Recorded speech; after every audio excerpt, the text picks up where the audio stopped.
Slinging seeds, sliding on into home, throwing heat, buddy, we're going, gone. If you gotta go down, you gotta go down, swinging, slinging seeds.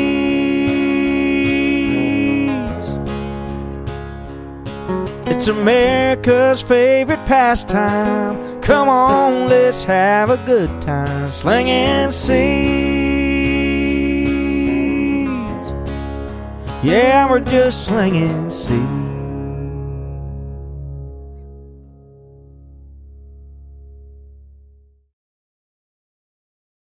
Okay, everybody, welcome. This is the Slinging Seeds podcast. I'm your host, Kyle Evans, and that's my co-host, Doug Adams. And this is our special guest for today's Thanksgiving episode, A.J. Ewing. Doug, can you go ahead and introduce our guest a little bit? Yeah, A.J. I've known since he was probably a freshman in high school, I think. Played at Springboro High School, was committed to Alabama, got drafted by the Mets. Played the last professional baseball for the last year and a half, really starting to find his zone and play well, and thanks for coming, AJ. Yeah, of course. You got a first question? Yeah, so, obviously I want to take you back to high school, playing at Springboro, playing in the GWAC. Coach Pelfrey, I know you have a great relationship with that guy. Tell us a little bit about what it meant to you to be a Panther and all those things. Yeah. I was actually, the first school I went to was Springboro, but then I actually moved to Centerville. And then, in 7th grade, I ended up moving back to Springboro. So, I was kind of glad to, be back with some of the friends that I met, when I was, 7, 8 years old. So, yeah, it was really cool to, go back there, be a Panther, because I also would go watch those games a lot with my dad. And then, I love the team. I love the coaches there. Being a Panther was awesome. Okay, that's outstanding. Some of the players you played with in your career at Springboro, can you tell us some of the guys that made an impact on you as a young guy in the program? Yeah, so I had this buddy named Colton Waldriff, who my sophomore year, he was a senior, but he was one of the first guys that kind of took me under his wing, just kind of showed me the ropes of high school baseball and stuff like that. Just because I lost my freshman year, so I didn't really know what high school baseball really was. I was all just travel ball, which is kind of it's still a team thing, but right. It's more of it's a little more showcasey kind of. So he kind of showed me the team aspect of that, and he helped me a lot. Yes, my brother was a 23 grad as well, so he had to deal with that freshman year missing out on that. Can you kind of tell us if it was hard to get going after COVID? It definitely affected us all, but how did it affect you in your game? I don't know how much it really affected my game. It was kind of more just let down, just because you kind of just lose that year of playing baseball. Right. I only got to play 3 years of high school baseball, and high school baseball is a blast. It's just different. Those are your buddies that you hang out with. Not just playing on the field. But yeah. We both coach, and I would agree with. Yeah, I coach both, but high school baseball is special. Yeah, right. It's just incredible. You go out and compete. Summer is not about winning. Yeah. Which is tough for a competitive guy, right? Right. You're trying to get guys seen, get them developed, and all that. So going through the recruiting process, you committed to Alabama. What went into that decision? When were you sure that was the right place for you? And kind of take us through that situation. So my recruiting kind of happened a little later on, but I went to some other schools. I really liked it, but the one thing that stood out to me about Alabama, when I walked in to their locker room, it seemed everybody that was in that locker room loved being there. And the thing with other schools I went to, I'd walk in the locker room, some guys would be facing the book, no one's really talking. But Bama, all the guys there, they were having fun, joking around with each other, and just seemed like a good chemistry. And also I just love the college town. I kind of like that more than being in a city. I don't know. I just like that kind of vibe of a school. Yeah, it makes all sense in the world. We've all been there. So, obviously, you committed to Alabama. We went on. What was the process like leading up to the draft? I remember, I always make the joke with these guys that I think it was twice. Padres and Blue Jays maybe came in to watch you hit, and you asked me to throw BP, and I've never been more nervous in my life. Right. And I'm like, oh, don't mess this up. Yeah. So what was that process like going through that leading up to the draft, Yeah, it's a little nerve-wracking just because, like, that's some serious stuff, like when pro guys, like pro scouts, like pro teams start reaching out to you because, like, everyone always like yeah, I want to go play college baseball, but like it's everyone's dream to go play professional baseball. Mm-hmm. So like it's a little more nerve-wracking, but I mean the process is still fun. Like people say like, oh, it's so stressful, but like that process is fun just because like not everyone gets to go through that, so it's just it's kind of special. Yeah, it wasn't too long ago, we were seeing you all over like Youth Prospects, the Perfect Game social media. You were all over it. Can you kind of take us a little bit through your time in Arizona during the showcase and kind of how the fun parts, the tough parts, maybe you dealt with some things and you got through it, and just kind of give us a little bit of background on that. You mean for like the combine? Yes, absolutely. Yeah. My bad. Yeah, the combine. I don't know why I said showcase. Yeah, so the the combine was fun. It was guys that like I played travel ball with. I knew everybody there. But the combine it wasn't like super like there wasn't like a ton of stuff going on. Like it just depended. Like if you were like one of those top guys, like you had to interview like 5 interviews every single day. Like I didn't have that many interviews. I had to interview with like 2 teams. Okay. So like it was and honestly like there were some things that like in those interviews like teams would say to me, and it just kind of was like I wasn't really expecting that. Like there were some teams talking about just going way later than I thought I would. I don't know if that's them like strategizing, planning a draft or what, but yeah, combine was fun. Hang out with the guys, kind of ride the scooter around Phoenix. That was a lot of fun. The draft day, kind of take us through that then, because after the combine, I'm sure things started to kind of ramp up. You got some phone calls here and there, and then the day of the draft. I remember Doug and I were actually here, and we heard about it. We were super excited. So go ahead and tell us your experience about the draft. Yeah. So the draft day is very like nerve-wracking. Like even if you kind of know what's gonna happen, how it's gonna lay out, like even if you think you do, like you probably don't. For me, like it did kind of go how I thought it was. Like kind of like I had like 2 teams that I thought was going to take me earlier than the other ones, and the Mets were one of those. They ended up taking me, which I'm very glad that they did. I love the organization, love being with all the guys there. But yeah, it's nerve-wracking just because like some guys like they got a call like 2 rounds in advance, but for me like I didn't hear anything from any team until like 20 picks before. So I was like, dude, like am I even gonna like I might be going to school, like I don't know if this is where. Right. Yes, follow up on that. Obviously, you get picked by the Mets in the 4th. What is that decision like? How does that go with the Mets? Yeah. Obviously, you got to now choose Mets, Alabama. What went into that process, and Yeah, making that decision definitely depends on like, kind of like who you are, right? Like some people like they want to go to college, like they kind of want to experience that, just because like it's. In all honesty, like it's different baseball. Like I feel like college. I never went to college, but like from what I hear from like teammates, like college and pros, like it's very different. But for me, like I definitely like I kind of wanted to get in this environment early, just because I feel like I kind of have like a little bit of an edge 2 years down the line when like my high school class is all getting drafted, but I've been here for like 3 years, so like I kind of know, like what I'm doing. I kind of got the schedule down and everything like that.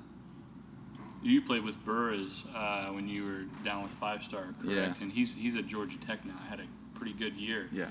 And I'm sure now that you're in the in the clubhouse in the pros, there's guys that have been on this journey for quite a while. Can you tell me a little bit about their experience and what you're learning from some of these guys you're playing with now? Yeah. So one thing that everyone says is like it's always the road to like moving up is never just going to be like a straight line. Like there's going to be dips, there's going to be like super highs, there's going to be really low lows. It's just like kind of like the guys that the way that everyone separates themselves that they talk about is like the guys that can keep their head on the same path the whole time, even if the production's going up and down. But the guys that like their head isn't spiraling all the time when things are going good, like those are the guys that really separate themselves, because everyone's great. It's just like the little things are the things that separate you, like how much sleep you get the night before. Right. And that's just all where your head's at. Do these guys kind of carry themselves in a different way? I'm not sure exactly what guys you're around, so do these guys kind of carry themselves a different way since they've been on this road a little bit longer? Or? Yeah, they do. They're a little more like, they're definitely like a little more serious, like they can joke around, like in the locker room and stuff, just like anyone would. But like they have like 2 modes that they can like switch on and off. Like when they get on the field, like they're very like focused and locked in, just because like doing their job. But like when they get back in, like they can like turn that off and kind of like, you know, be a person, you know, and like hang out with the guys. But like, and like that's one thing that like I had to kind of learn like my first year. Like I'm kind of like a silly dude, so like I was kind of always like kind of goofing around and stuff. Like I was still taking like my work stuff seriously, but but now like I'm able to kind of turn like a go mode on where like I'm kind of more locked in and stuff. Right. Yeah, it's obviously tough to be locked in all the time. So Yeah, I get for that. sure. I get that. So yeah, I mean, you've always been a guy who's wanted to have a good time, and Yeah. but also always got your work done. Yeah. So You also got to know like who you are, like what. Another thing that guys talk about is like what mode are you in when you play the best? Like, are you that guy that's having fun? Are you guy that's serious, not talking, or are you guy that just, you know, like everyone plays well in like a different mindset? yeah, it makes all sense in the world. So obviously you'll head back in the early spring or late winter, however it ends up working out. What are your goals for next year? What's your goals for 2025? And kind of where's your head at? Yeah, I mean, I'm not gonna put a goal on myself to like start in a certain level or end in a certain level. My goal, honestly, is just to like, keep my head in the right space. And I always think that my bat's gonna talk, like no matter what level I'm at. So I mean, I really want to put an emphasis on like being more of a presence in the box, and also like just growing my mind and learning more. Just because like in the long run, those are things that are gonna count. Yeah, you've said that when you say that in high school, that my bat will always play. Right? Yeah. I mean, it used to make me laugh. And so obviously you've had some positional adjustments, right, defensively. How's that change coming, and how's that? I mean, yeah. So honestly, I was drafted as like a shortstop, and now like I'm playing almost like completely center field. Like I'm still doing workouts and like at second base and stuff, making sure I'm still fresh there. But I think the transition out there has been, really fluid for me. I almost feel like it's more of a natural spot for me. Like I feel like I move well out there. completely agree. Yeah, like yeah. But yeah, it wasn't too terribly hard of a transition. Awesome. Yeah, you're a great athlete. Yeah, That makes all especially sense for in a the kid world. who runs a 6'4", well, probably better now. Yeah. But, So obviously, when one of the things is I would love to get your opinion on is when you were in high school, you were never really a big, for example, exit velocity guy. That was never really your thing. You were always about in game, my battle play, all that stuff. How do you mix the data stuff with trying to produce in game, and what would you recommend to a high school athlete about how they should approach that? Honestly, like I don't think you should look too hard into data at all. Like the only thing I think is you should really look into is like in the off season, like as you're gaining that size, like check and see if like let's see where my exit is at. Like where is it at the start of like my 6 weeks training block, and where's it at the end of it? But I mean honestly, like a lot of things, like for a high school guy, like you're gonna get stronger as time goes on. Like even like you're gonna get some man strength at some point. So I think, yeah, I don't know the whole like statistical stuff. I don't know. It's very. I don't like to look into it. I know that. That's why I kind of wanted you to talk about it we because put him on the fritz. Yeah. I mean, I knew kind of your thoughts on it, so I wanted high school kids to hear, how you look at that and how you're more about production and just finding a way to get better. Yeah.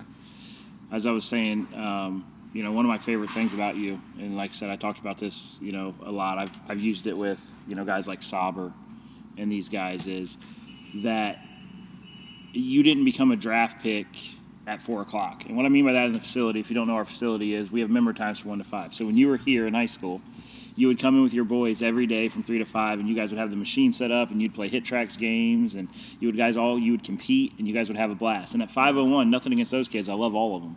But at 5:01, they're in their cars driving home, and you walk the 10 feet to the weight room, and then you're here another 2.5 hours. Right.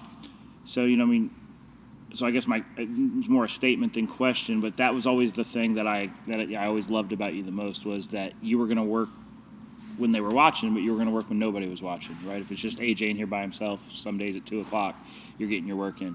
Yeah.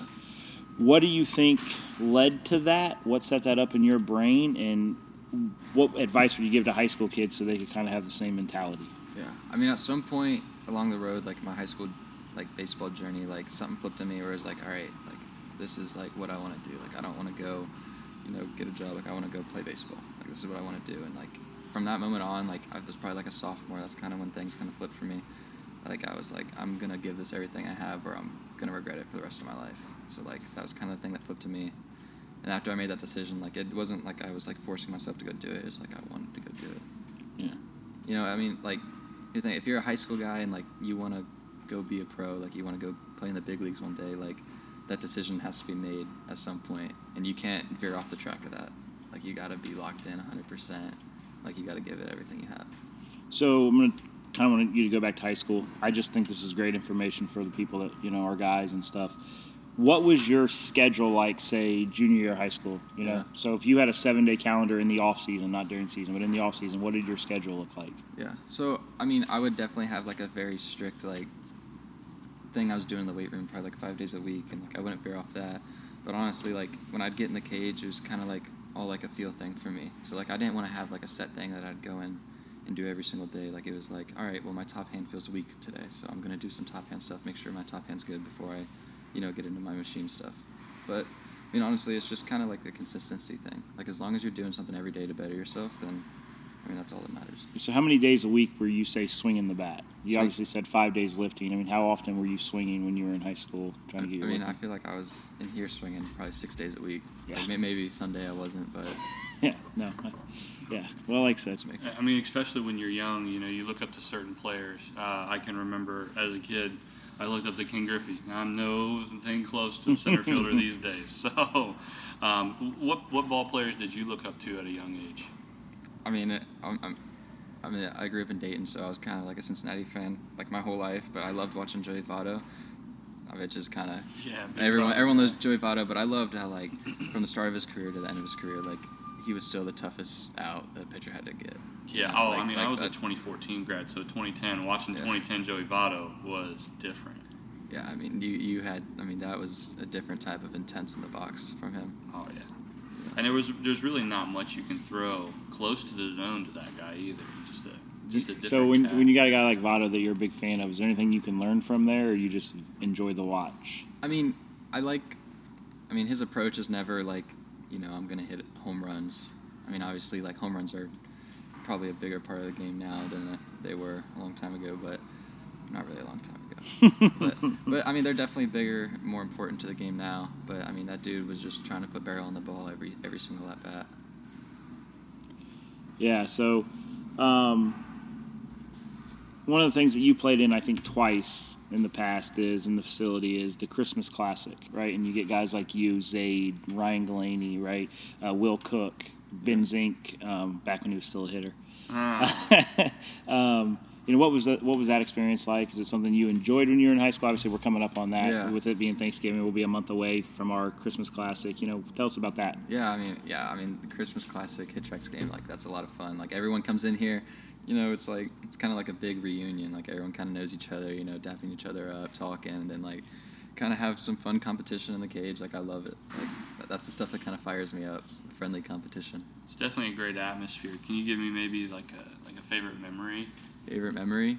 Probably my favorite memory is, like, when Will Cook's in here and, like, he's like the biggest dude in here, and, like, we're all hitting balls like barreling balls like 94, and this dude, like, he's at Louisville, right, and, like, just destroying these baseballs like 103, they're going like 400 feet, and everyone's just watching with their jaw dropped. Like, that's pretty good. That's Yeah. one of them. Oh yeah, I mean, we had obviously, a lot of that. yeah. I mean, Willie's at Wright State now. Yeah. Oh yeah. Yeah. So I mean, obviously that's cool. That's kind of cool because I got to see him and Max kind of interact with each other when they were in school, and then now to see them both reunited at Wright State is pretty cool. Yeah, it's really cool. I guess so. I always try to take it back to the high school kids. What would you say is the one thing, if you could go back and tell 15-year-old A.J. that you would want to tell the high school freshman coming up? What's the biggest piece of advice you'd get them with everything you've been through and where you are now? Probably just, like, don't stress when things get hard, especially on the field. Like, because, like, you put everything into it, like, you work so hard on it, like, that's not just going to, like, not show up on the field at some point. Like, just play the game, enjoy it, have fun. That's the thing I tell him for sure. Okay. Yeah. influence, you have a lot of influence on the youth in our area. I mean, I think every other day, or at least once to 3,000 times a week, not a problem. But we hear, guys talk about you a lot around here. I mean, you're a hero to some of the kids in this area. Can you kind of tell what that means to you and how that kind of feels? Yeah, I mean, yeah, that kind of means the world for me, just because like there's guys in the area that I look up to when they were in high school, and like that's like who I kind of wanted to be. Like I wanted to be like them, like the older guys, and like my travel team, like when the 17U kids would come down, I was 9U, like I was like, dang, like I look up to these guys. So like knowing that there's like, kids, younger guys out there that like look up to me, like that really means the world to me, for sure. So obviously one of the things I loved about you with when you were in high school was, I mean, I would never claim that, I had anything to do with your success, but I used to love our hitting conversations, right? So, it'd be like, we'd be looking at a video and what do you see? And I don't know how much you actually valued my opinion. I think you just wanted another set of eyes, right? But I always loved those conversations. So now when we get into the swing, starting with approach obviously is the most important thing. Where do you take it with your approach? Like, where would you start? So I mean, I kind of have like a very like straightforward approach. Like obviously it changes a little bit depending on like who's on the mound, but like I'm almost always like trying to do damage to a hitter. Like early on in the count, I like to end the at bat early, just because like I feel like that's when a lot of times like they kind of like leave a ball in the middle of the zone, but it's always like I don't like to put my eyes and like I want to pull this ball or I want to hit the ball the other way. Like it's like I'm going to be on this heater in this area. I'm not going to miss it. And like we're doing damage early on. Yeah, it makes all sense in the world. When it comes into technique, how much are you into that? What are you trying to feel in your swing when you're working? I mean, is there any go-to drills? Like when you feel like I'm a little off, what's that go-to drill that you go back that you feel like centers you? Yeah, so I'm bottom hand dominant in my swing just because I swing lefty, but I'm right-handed. So one thing that like I need to start off my day with is like top hand stuff to kind of get myself, get that hand working a little bit, just so I'm using a little bit more of that. But I have a lot of old school cues. Like I like to like go back. One thing that I feel like people kind of, especially like in pro ball, people don't talk about is like keep your head on the ball. But like that's a thing that like I need to constantly remind myself, just because like my head's on the ball, that takes care of a lot of other things that might be going wrong. So just like quick fixes, pretty much. Yeah. I mean that's one of the hardest things I think a lot of people don't talk about, especially as with us being hitting instructors in the instructor world. It's kind of crazy. You could just say one thing and a kid can do a few different things. Yeah. And I think in our game it's very important that you simplify. Simplifying is one of the biggest things. So tell us how you've simplified some things in your game when you've dealt with some tough at-bats. Like, have you went on some slumps? Have you, and how did you come back from those? Yeah, slumps are definitely they happen, which you never want them to, and they kind of sneak up on you when you're not expecting them. But like I said, like the slump thing, it's not, I don't like to make a whole lot of changes in the swing just because like your swing is why you're here, Right. Like your swing got you here. Your swing's not the problem. A lot of times, it could just be, you're unlucky at the time, but it's always about just keeping your head in the right space, because when your head goes wrong, that's when you really start slumping, because then like you want to change something in your swing when your swing's not the problem. I feel like a lot of slumps happen more because of like a mindset thing. Like you're trying to do maybe too much. Yeah, and like, kind of like that mental quicksand. I will say that I do not like that word, and I'm not going to say that word Slump? because I'm not going to bring that into existence. Yeah. So I don't talk about that word at all. That word gives me cold sweats. You're not lying. I mean, it's that mental quicksand though. Like I definitely get what you're talking about. Because a lot of guys, they can just be fine. You're good. All of a sudden, something bad happens. You end cap a ball, it rolls to the first baseman 20 miles an hour, and that's just one little thing that can build on top of other things, right? And it's just like that quicksand. But the harder you fight, the harder that you try to push yourself and pull yourself out of it, the deeper you sink sometimes. So the next thing is, right, so I've been fortunate to train some really good hitters over the years, and they all have two different mindsets usually. It's what I've learned, right? The first mindset, when you're in a cage working, are you obviously you say your top hand first, right? You're going to work on your top hand, make sure you're good there. Are you technical as far as your swing? Or are you more the guy that says, I want to drive this ball into the left center gap and then let my body feel how to get there? So are you more I'm outcome or technique to get to where you want to be? I definitely have like visuals I set with myself. So like I like to start my rounds like where I want to go low oppo and kind of build it in like this kind of line. So like I'm going low oppo to start, then like I'm line drive up the middle, and then like I'm like kind of like that home run launch to right field. Okay. But that's what I like to feel to start off, just because like I feel like that puts your barrel in a good zone. And then like you said, like I feel like I learned how to put my body in position to do those things. Makes all sense. No, I've had guys do both, Yeah. For your swing, I mean, how much are you, just trying to work on, your work, how much are you a tee guy? You prefer front toss, or you machine most of the time? Yeah. What are you looking to do when you want to get your work in? So for me, I kind of like, I don't know, it depends.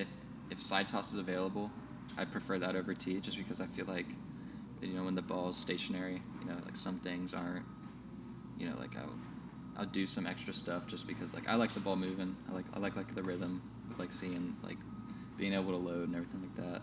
But I mean, tee work is great when you want to simplify things, but you just got to know like you have to like do your normal stuff off the tee, just because you can get in some habits where like ball's stationary, so you move a little bit different. Obviously, I mean, you got to know yourself, right? You have to understand who you want to be to get to where you need to be. That's why it's so important not to compete against everyone else. What works for you, which is why I asked you about.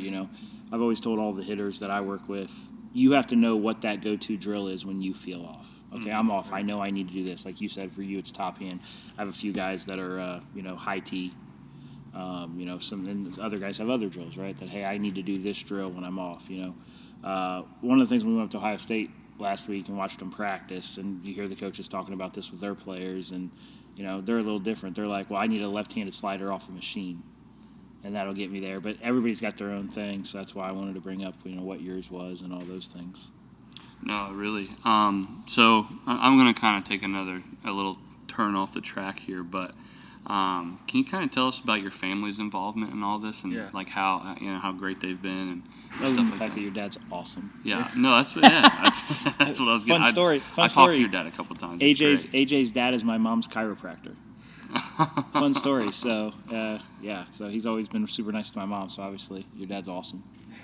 I don't want to single anyone out in my family, but everyone in my family, one thing that I loved is like they never pushed this whole baseball thing on me, but they pushed me when I wanted to be pushed, but they never forced anything on me, and I feel like that's kind of where I kind of agree with my love on the game, because I feel like if like let's say my dad's like driving me like we're going to the cage this day, the next day, every day, like I wouldn't love the game just because I feel like it'd be forced. But one thing that like my family always did was like I went to them like, hey, let's go to the cage, like they never pushed this on me, and like they had a lot of involvement with me, like obviously when I'm young, like they got me on the right teams, get the right coaching for myself when I'm young, and like I'll thank them forever for that. Like they kind of set the base for me, and then kind of went from there. So with being in the minor leagues and stuff, how often do you kind of get to see your family and stuff like that? Yeah, so I feel they actually came down to Florida to watch me play quite a bit. My mom and my stepdad were actually there for like a month straight. Wow. Yeah, which was really cool. And then my dad and my stepmom, they would come, like I think they came like 3 or 4 times, but they wouldn't stay as long. But it was nice, I got to see them. They got to watch me play. So I mean, a month worth of baseball, that's a lot of baseball, especially in your spot. Yeah. Can you tell us kind of how much the capacity has changed from high school? I mean, we're looking at 26 games, 22 games, somewhere around there, almost 30. Right. To now, I mean, you're playing twice as much, if not more than twice as much. But yeah, it's definitely a big difference, just because like every single day you have a game. It's not like, all right, well, today is like a practice day, so I get to feel like this. Like, not like you got to wake up like I gotta be ready to go, and like it's almost like school. Hours. Yeah, like I gotta be ready to go, and I gotta play a game, even if I don't feel good. Like I gotta play a game. Like, yeah. With the new schedule that you're playing, how does it change your approach to the game? I know in high school it's like this game is the biggest thing in the world. You still have the ability to do that every night, or is there a way you've learned to balance that out where you have to be ready the next day and can't let the previous day carry over? Yeah, I mean, you definitely. I mean, if you're on like a peak, like you can definitely ride that out. But like even if you had a bad game the next day, like you still got you got to get in the mode where like you show up the next day and like nothing that happened the day before happened. Like I'm still like I'm great. I'm supposed to be here. Like I'm gonna go outperform today. Like every single day you got to have the same mindset.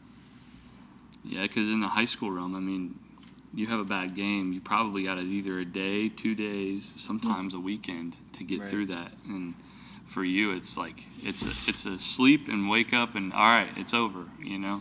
So how do you have any routines or anything that if you do kind of get to that point that you just can walk away from it and get into a better mindset? Yeah. I mean, me and like my best friend, we'd ride to the field every single day. Okay. And that was one thing. Like we'd always like ride together, just like we'd talk and like kind of joke around in the car on the way there. And I feel like that kind of helped us, like kind of flush. That's cool. Yeah. And like even like we'd ride back together. Like one of us had a bad game, like we just talk. Like we wouldn't even talk about the game and just kind of be a flush. I mean, sometimes you do got to step away. As much as we love Yeah. this game, you do got to step away every once in a for while, sure. and clear your mind. Yeah, so I mean, I guess my next thing I want to take it back to more, try to help the youth guys out around here and all that. What would you recommend? Because obviously you did a lot of stuff, with all the camps and the showcases and the fall, and you played in a lot of big places. What would you recommend to the 7th, 8th grader as far as what should you be striving to get to? Is there any camps that you think they should be really working hard to try to get that invite? What are those things that you would recommend they do? I mean, like one of the things I recommend to those guys is like, going to showcase early is a good thing. I feel like once you kind of get like what it's about, you get comfortable in that setting. Like I feel like that's a great thing. That's what my 8th grade year I went to like probably 7 showcases in a year just to kind of get used to everything, And Mm-hmm. I feel like that's important to kind of get in that early. I also feel like getting like kind of your name out there in the system early is important. I feel like that's pretty important. But yeah. No, it's funny you say that because if you look at your profiles online, from your recruitment, it shows like mass production. It shows how much you've progressed, how much you developed over the years. And I hear a lot of athletes these days talk about, well, I don't want to go until I get this up, or I don't want to go until I get this up, or that. I think these schools, programs, forth. I think I'm with AJ, and obviously you know that, right? Yeah. I mean, we do our scout day every year with PBR, Jordan, and then now Kyle. I think it's crucial that you set a baseline, show growth, Yeah. right? And honestly, like you said, as you get better, you now are comfortable in that environment where you can produce. Because if you wait and say, well, I'm going to wait till I'm a junior and I hit the ball 100, Yeah. then by the time you get there, you ain't going to hit it 100 because now you've made this thing too big. And by the time you get there, it's too big of a situation for you. So, I mean, I definitely see that part. Yeah. I mean, you definitely got to be comfortable just because, like, some of the bigger showcases, like you warm up, you warm your arm up, and then you're sitting in a line ready to go take seven ground balls. That's all you get. And you're waiting in line for, like, 30 minutes. And, like, when those 30 minutes is up, like, it's time to go. And, like, that can be a little nerve-wracking just because, like, everyone's eyes are on you. So, like, definitely doing that young is definitely good to, like, kind of get that feel. Yeah, and I've actually talked to some kids too, and they have the same outlook as far as it doesn't feel like a tryout. It feels like you're on a huge stage in front of a million people, Yeah. and it's like you're trying to perform or something. And to me, to hear kids be that nervous over that and hear how, you prepared yourself so early on, and obviously now we see the importance in that. I'm glad you shared that. That's great. As far as things with Alabama in transition into going to the draft, did anybody have some pure involvement in that, or was that all just 100% you? Because I feel like you had some high competition to deal with over the summers. Yeah. And you were ready for where you're at. That's what I said. I was like, this kid's ready to go. So, Yeah. Did anybody else have involvement, or was that just pure 100% For, your like, the choice? decision? Yeah. Yeah, the decision, I mean, I kind of knew, like, going into it, like, if I got picked where I wanted to get picked, like, I was going. No one was going to stop me from going just because, like, for, like, a year, like, I just had this vision of, like, me getting drafted. Like, it was never, like, obviously, like, going to play at Bama would be sick, but, like, when I looked at myself, like, 2 years in the future, like, it was probably not in that uniform. It was Right. for a pro team somewhere, for sure. Yeah, so, I mean, you're just taking a plane ticket, you know what I mean? Expediting the process. No, there's nothing wrong with that, man. It's obviously worked out for you. So, weird thing. Let's just ask about some personal questions. You got quite a few tattoos over the last year. Why and what do they mean to you? I mean, because I've got tattoos myself. I've got my kids and stuff, Yeah. and my dog. So, tell me a little bit about yours. So, I mean, like, watching, like pro athletes growing up. Like they all kind of got tattoos. I think that's kind of like where the inspiration started. But yeah, I mean, I got some roses with some baseball teams on them, you know, and I got a cross up here, and then I also got another like kind of like shortened Bible verse on the inside of my forearm. It's just stuff that I like and I enjoy. Yeah, I would love for you to a little bit go into your faith. What part of that play in your day-to-day life and all those things. Obviously, I mean, we've known each other a long time. There's a reason we called this place P413. Yeah. So I would love to hear about your faith at component and how that. Yeah. Yeah. So like I don't know, it was more like I didn't really like grow up going to church every single day. Me growing my faith was kind of more me. It's kind of happened like over time. It kind of like just came to me naturally. And I just started looking into it, and then yeah. I pray every single night. I thank God for like putting the foundation for me, and I think like I couldn't do anything if it wasn't for Him. For sure. Obviously that's incredible to hear, and hopefully our guys listen to that, and I know I wouldn't be where I am without Christ, and it's great to hear you talk about that and your journey and all that. So, I guess my next follow-up would be,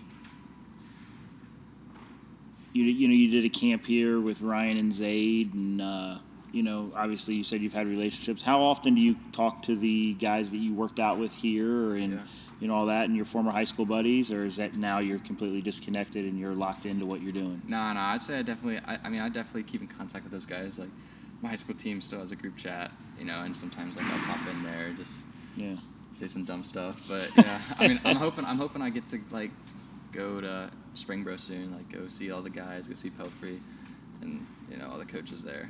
But yeah, all the guys here, like it was kind of like a family in here, like we'd all come in here. We wouldn't even text each other. We were coming, we all just kind of knew. So I feel like that's kind of a bond that like doesn't really break. Yeah. Awesome. I seen Pelfrey's induction for the OHSPCA Hall of Fame last year. Got to sit down and hear him speak. And when I've seen you Springboro guys come in here, you guys do have a certain type of camaraderie to you. And I never really understood it. Well, why do these kids hang out with each other? Because, I coach at Fairmont. A lot of our guys do, but it wasn't as rich as it is with you Borough boys. And then I got to, like I said, I got to hear Pelfrey speak, and he talks about inviting you guys into his home and sitting down, eating with you guys, breaking bread, and talking about, your guys' careers through high school. So it really helped me understand. Can you kind of, I guess, talk about your relationship with Pelfrey and kind of how that grew through school? Yeah, for sure.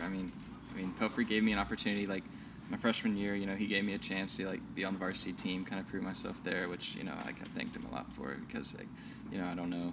It's not common, like, you want to put, like, a freshman on the team just because, like, guys are bigger, stronger than you, and, like, but he would have put that chance, he gave me the opportunity. And, him and my dad were actually high school teammates. Oh, wow. I didn't know that. That's cool. No, that's a good one. Yeah, so, I think he kind of, like, he kind of knew who I was, like, when I was, like, growing up, even before I showed up to high school, but Pelfrey was awesome. Like, he was always, like, had a lot of good things to say. He was a guy that, you could talk through. Like, if you think things weren't going well, he's an approachable guy that, you can. He really is, yeah. Yeah, I got to talk to him a little bit after his speech. He really is a good guy, man. He's super approachable, super friendly. What about your experience, Pelfrey? You talk to him every once in a while. Yeah, so I love Coach Pelfrey. He's a good dude, man. I know we had some conversations with at the Ohio State Clinic last year, where I'm bringing up videos of Springboro guys on my phone saying, hey, this guy's doing this guy's doing this, and I've always enjoyed my conversation with him. He's always been super respectful to me. So yeah, he's a guy I highly respect. He's a Hall of Famer for a reason.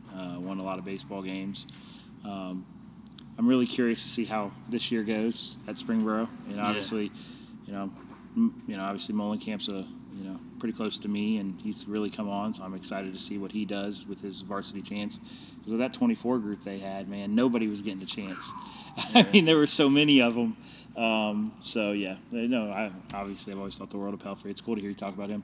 What about other guys like that we haven't talked about? Is there any coaches that you had growing up in the summer, or instructors, and that you kind of I'd say one of my coaches that had a lot of influence on me was my first coach in travel ball, Tim Dunaway with the Sting. But that dude, like, he kind of like he stressed the things that were important in baseball. Like this game is about hitting the ball hard, throwing the ball hard, and running fast. You know, like you have to swing the bat hard, and that's something like I've carried with me like my whole career. It's like the stuff that he would tell me. You know, he was like, you know, that's some of like the first like real in-depth coaching I got, and like some of the things he told me, like, you know, they stick. You know. Yeah, they do for sure. Yeah. So, well, like I said, I mean, I think this was awesome. I appreciate you coming in here to do this. You know, sure. Obviously, I think the world of you. And okay, you know, in episode 2, we had Zayd on, and he said he had to come back here and get his exit velocity up because he didn't like being number 14 on the board here. So he said he's going to play in the Christmas Classic just so he can get his name higher. We wanted to make Kyle work a little harder. Yeah. We joked about that. So obviously, you just told us you're going to play in it as well. So that's going to be so much fun. And if you're one of the high school kids that get an invite, if you want to play against AJ and Zayd, then accept your invite. But yeah, so that's going to be awesome. I'm excited to see that on December 23rd. And like I said, thanks AJ so much for coming in. Oh yeah, man. We just really want to tell you how much we appreciate you coming in, and we want to thank everybody for watching, and we thank you for being with us for another week. All right, boys. It's good to see you, brother. It's America's favorite pastime. Come on, let's have a good time. Slinging seeds. Yeah, we're just slinging seeds.